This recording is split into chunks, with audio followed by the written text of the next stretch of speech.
Днес е един хубав ден за езикова гимназия град Разград. Днес е нашия патронен празник. На този ден преди 171 години е роден Негово блаженство екзарх Йосиф I. За нас е чест, че гимназията ни носи неговото име, с неговото разрешение и благословение. За нас е чест и в същото време отговорност, защото екзарх Йосиф I е един от великите българи, оставили трайна следа в историята ни. В знак на признателност към личността му и дейността му, в потвърждение на силната духовна връзка между екзарха и нашата гимназия, днес ние ще открием паметна плоча. Искам да благодаря на всички, които се включиха в дарителската кампания за набиране средства за тази паметна плоча. Да не си мислите, че гимназията нямаше пари да плати тази паметна плоча. Не.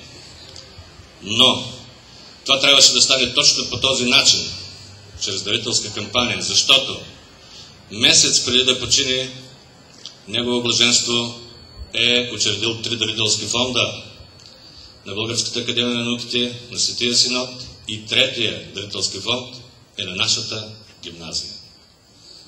Той е дарил на гимназията 5000 златни лева, от лихвите на които през годините да се купуват учебници и учебни помагала на бедни ученици.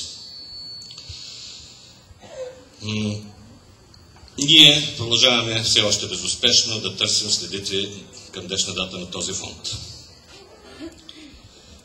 Позволете ми да благодаря на всички, които се включиха в тази дарителска кампания, да благодаря на съвета на настоятелите, на училищно настоятелство към гимназията, да благодаря на всички вас, ученици, да благодаря на колегите и учители, да благодаря на бивши възпитаници на гимназията от града и страната, които със своите дарения направиха възможно ние да отвърнем реципрочно на жеста на нашия патрон.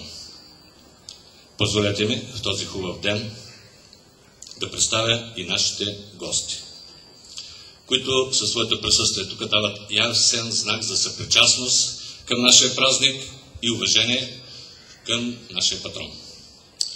Наш гост е доктор Валентин Василев, областен управител на област Разград. Наш гост е кмета на община Разград, господин Денчо Бойджиев. Наш гост е началника на регионалния инспекторат на Министерството на образованието и младежта, госпожа Петя Димитрова.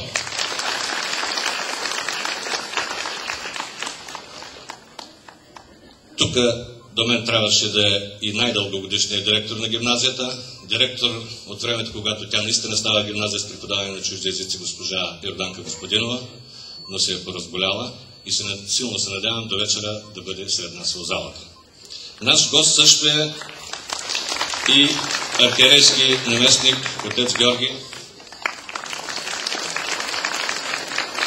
Тук са бивши възпитаници на гимназията, тук са колеги, директори на учебни заведения.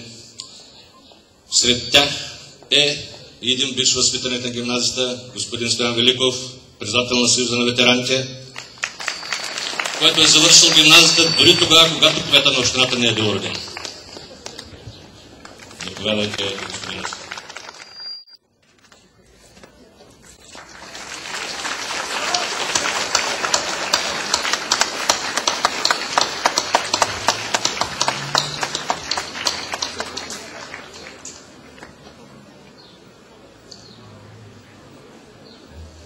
Господин Василев. Уважаеми преподаватели, скъпи ученици, вие носите с достоинство името на българския православен духовник. Скъпи ученици, искам да ви пожелая здраве, вдъхновение и светло бъдеще. Честит празник на всички!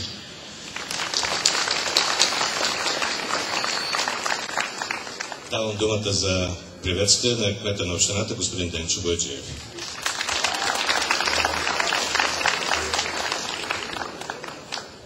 Уважаеми господин Георгиев, уважаеми преподаватели, уважаеми възпитаници, господин областен, уважаеми гости.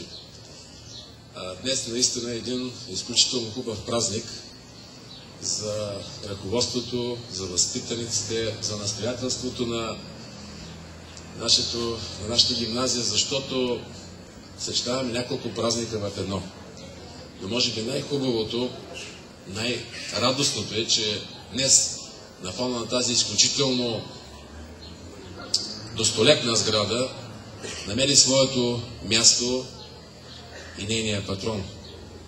Защото днес нашата общественост, чрез вас, преподавателите, възпитаниците, настоятелството и всички, които се отзоваха на тази благородна идея, за която говори вашия директор, имаме възможността да открием плочата на Екзарх Йосиф. Същевременно, днес отбелязвате и 20 годишната на езиковото образование в Разград. Аз си спомням ентузиазма преди 20 години, когато беше първият прием и когато тръгна старта на езиковата гимназия в Разград. Защото имаше голяма потребност, имаше голямо желание и най-важното, всички го искаха този факт. 20 години не са дълъг период в историята на едно училище, но за 20 години вие доказахте като преподаватели и разбира се като випуски, които минаха през този период, че това е едно от най-реномираните и водещи училища в Разград. Искам да ви пожелая на преподавателския колектив да работите за бъдещето със същия ентусиазъм, себеотдаване и да подготвяте и бъдещите поколения на Разград за тяхната достойна реализация в живота. И нека всеки, който излезе като възпитаник и който вече е възпитаник, да живее с честта и гордостта, че е завършил езиковата гимназия Екзарх Йосиф в Разград. Честит празник на всички!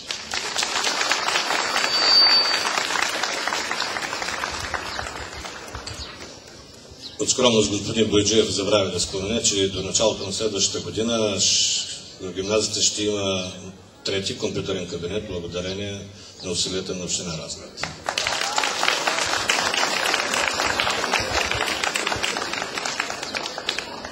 Сега е време, в което венците, които са тук, могат да бъдат поднесени. Господин областен управител, ваше дете.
От този ден обявявам за открит и действащ уебсайта на нашата гимназия.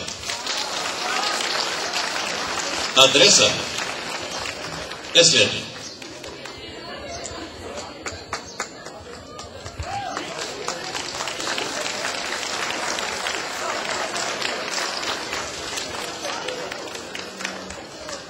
Може да го двигнеш и по-нависоко.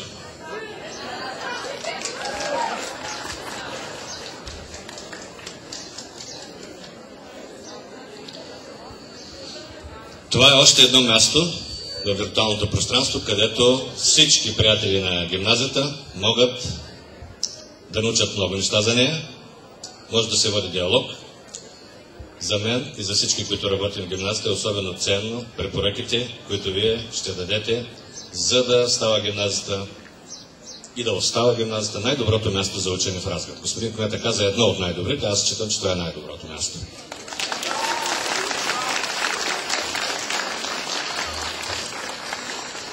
Второ, от днес обявявам за открит напълно завършения павилион за закуски и напитки в гимназията. Символично го обявявам. Няма да режем лента. Считайте, че в момента режем виртуалната лента. Напълно завършен е и от тук нататък го предаваме в ръцете на община Разград, която надявам се до началото на учебната година да направи възможното той да бъде зареден, да има човек, който да се грижи за него и да работи. И всички вие, всички ние да го ползваме.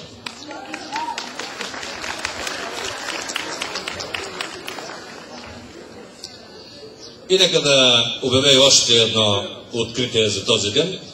Независимо, че вие вече го ползвате, обявявам за открит официално и велопаркинга в двора на гимназията. С което се присъединяваме към всички, които искат да водят здравословен живот, като ползват велосипедите вместо автомобилите.